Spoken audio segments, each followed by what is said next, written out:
All right, we're taking a look now at Unit 4, again on aqueous reactions, and we're going to look at representing our reactions with Topic 3. So how do we draw these? How do we recognize how to properly show a reaction in a picture? So we'll translate a particulate representation to a reaction and a reaction to a particulate representation. This is a quick set of notes. We've only got 4 slides coming up here, so let's check it out. So chemical reactions represent not only the chemicals reacting, but how much of each chemical reacts. A particulate reaction or representation should do the same. When we say particulate, we're talking about representing the atoms or ions or molecules.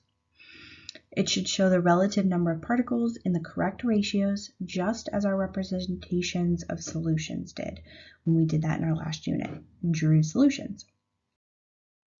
So for example here, it says write a balanced reaction for this diagram. So we can see a great diagram. This is our particulate representation. Now we want to pull the information from this and write a reaction for it.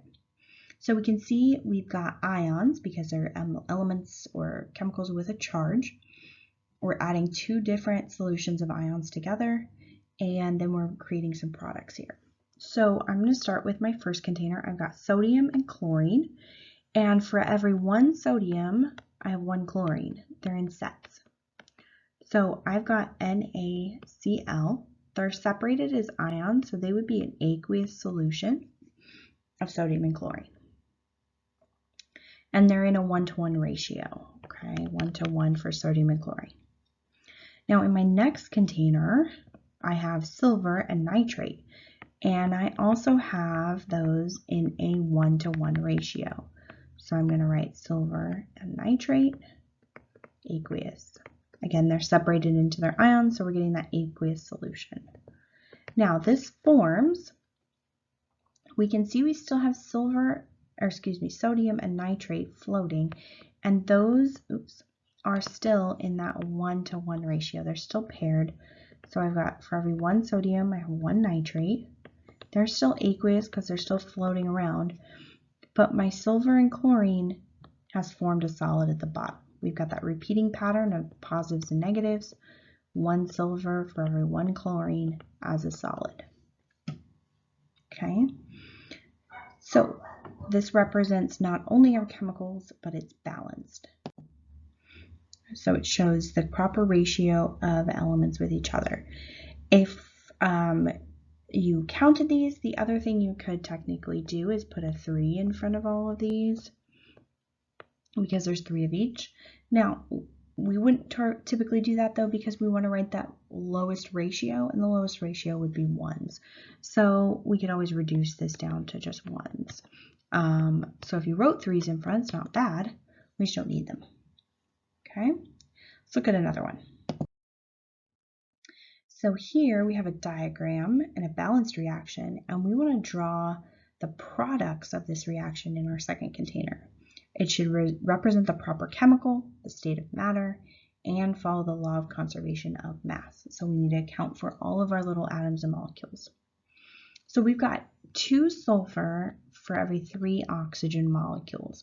Now I know these guys are my O2s because they're in pairs. I know this is my sulfur. Now I'm making SO3s. So for every 2 sulfurs, I need 3 oxygen molecules. So that means I'm going to need to group these something like that. 2 sulfurs for every 3 oxygen molecules. And that allows me to get a group of them. Now when I react 2 sulfur and 3 oxygen, I get 2 SO3s. So I got my S, and I need 3 oxygens with it. But I'm going to make 2 of those for that one group I've circled on the left. Okay, so that's equal amounts. This made those. Can I make another group though? So 2 sulfurs and 3 oxygens, I can make another group. So that means I can make 2 more of my sulfur trioxides. From there, if we look, we can't make any more products, but we do still have some sulfurs left. So I'm going to go ahead and put those in my container. They're still left over. They still exist.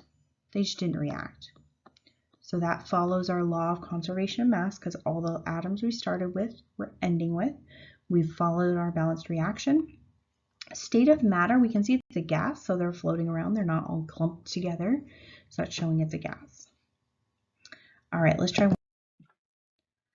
So let's look at our diagram here. So we're going to do the same thing. We're going to use our balanced reaction to draw our products in the second container. So in this one, we've got nitrogen and hydrogen making ammonia, NH3.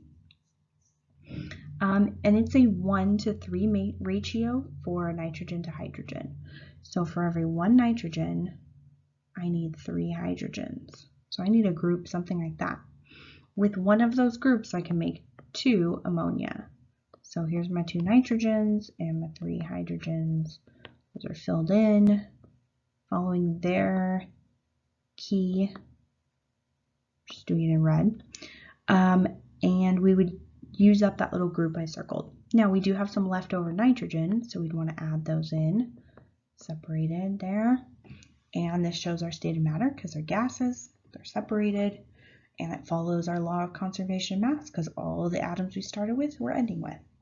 So that's essentially what we're doing here, is just making sure that we can interpret pictures and that we can draw some pictures of a reaction. So you got a few practice problems there to try, and that's it for this one. Bye.